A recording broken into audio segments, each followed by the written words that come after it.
Olá, começa mais uma análise direta. Hoje nós vamos conversar sobre o mês da consciência negra com o pastor Marco Davi de Oliveira, que também é coordenador do Movimento Negro Evangélico. Pastor, muito obrigado por sua presença hoje aqui no nosso programa. Eu agradeço. E fala uma coisa, pastor. O Dia Nacional da Consciência Negra, que é comemorado dia 20 de novembro, ele já existe oficialmente no calendário de várias cidades do Brasil, né? Mas não é em todo o Brasil. O que o senhor acha disso? Bem, eu acho que o Dia da Consciência Negra é um dia e também um mês de um grupo da população brasileira que não quer ser esquecido. Nós, negros, não queremos esquecer 350 anos de escravidão. Então, há necessidade desse dia para reflexão, porque o outro dia, que é o 13 de maio, na realidade nós utilizamos como um dia de protesto, porque é uma abolição inacabada. Então, o dia 20 de novembro é um dia de reflexão, é um dia de análise da sociedade brasileira. E algumas cidades isso ainda não tem ocorrido, mas é uma questão de tempo. Eu creio que a cada ano surge uma cidade comemorando oficialmente, um município comemorando oficialmente o dia 20. Então, a cada ano, com o tempo, isso vai se tornar uma realidade no Brasil. Porque o Dia da Consciência Negra, na verdade, dia 20 de novembro, nós comemoramos o dia da morte de Zumbi, que foi um grande libertador no período da escravidão. Então, esse dia é extremamente importante para nós, talvez mais importante que outros feriados que nós comemoramos. E esse dia ele começou a ser comemorado no Rio de Janeiro, na capital, né? Sim, no Rio de Janeiro, creio que a governadora Benedita da Silva, se não me engano, que homologou então esse dia, e parece-me que no estado todo do Rio de Janeiro, quase todas as cidades do Rio de Janeiro, a gente tem percebido uma tendência a se comemorar o dia 20. Algumas cidades como ponto facultativo, que todos continuam trabalhando, enfim, né, tem algumas comemorações. Nas maiorias das cidades que comemoram, é feriado mesmo e tem várias festividades e reflexões. E o senhor falou sobre Zumbi dos Palmares. Quem foi esse personagem?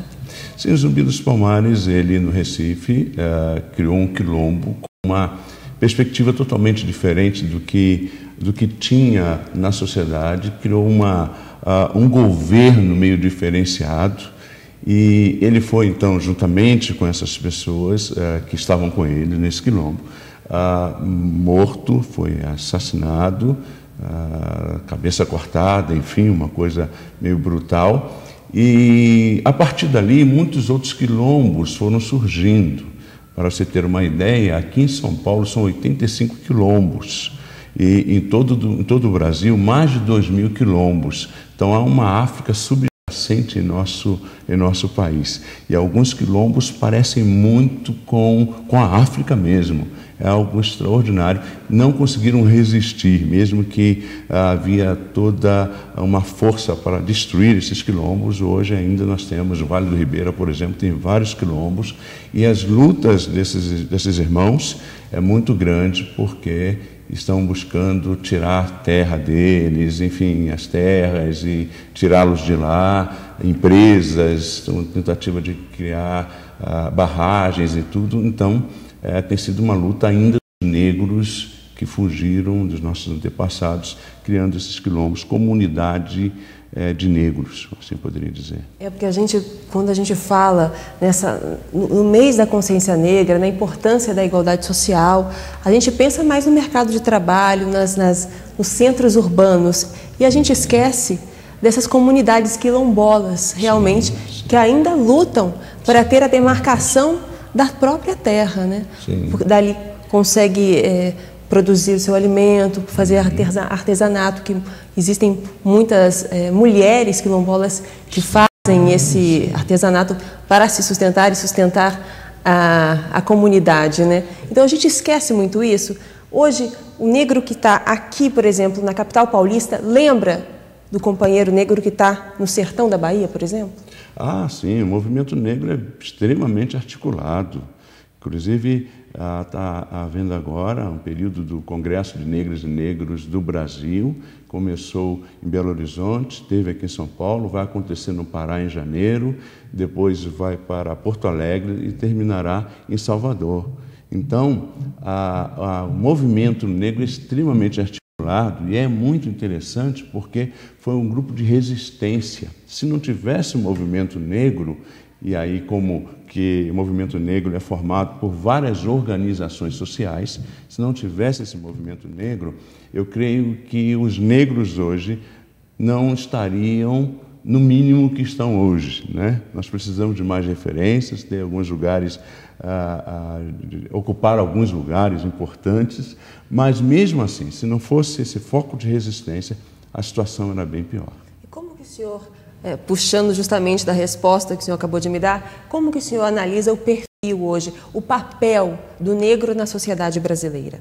Não é suficiente, claro. Então, eu acho que nós precisamos de mais referências nesse país, como eu te disse. Eu acho que isso vai acontecer. A gente copia tantas coisas dos Estados Unidos, né? Agora seria um bom momento, né? Momento com Barack Obama maravilhoso de copiarmos isso. Seria. Mas, de fato, a gente precisa de negros no poder. Para você ter uma ideia, na cidade de São Paulo, ou no estado de São Paulo, melhor dizendo, nós temos apenas um negro como deputado de São Paulo. São 94 deputados. Nós temos um negro que está lá como deputado. Não sei se eu posso citar mais um deputado, José Cândido, e que luta, inclusive, sobre essa questão, que está preocupado com essa questão. Então, numa cidade imensa como São Paulo, que temos poucos vereadores negros, parece-me que agora somente 2, num estado imenso como São Paulo, temos um deputado negro na Assembleia Legislativa. Então, há uma disparidade muito grande social nesse país. Os negros não estão conseguindo ainda ser referência. Sim, referência no futebol, na música, alguns artistas sim são referência, graças a Deus. A coisa está mudando, não quero ser tão pessimista. Entretanto, queremos mais. E para isso, precisamos nos articular mais, eu creio. E a sociedade, porque o problema de racismo no Brasil não é somente de negros, é de negros e brancos. É de nós, todos nós que somos brasileiros. Porque se há racismo aqui, se pessoas deixam de ser cidadãs por serem negras, por a cor da pele, isso é um grande problema para todo o Brasil. Não é? Então, eu creio que daqui a algum tempo, e aí passa pela questão da educação, passa para o estudo dos negros, os negros precisam estudar mesmo, deixar a baixa estima, se sentir importante sim, correr atrás mesmo, estudar bastante, mas também passa por caminhos, políticas adequadas que deem oportunidades assim para que nós possamos atingir lugares de poder, de decisão, né? Porque o negro ele tem o seu lugar, mas ainda é um lugar coadjuvante. Pastor, a gente vai para um rápido intervalo agora e o Análise Direta volta daqui a pouco. Hoje a gente está falando sobre o Dia Nacional da Consciência Negra.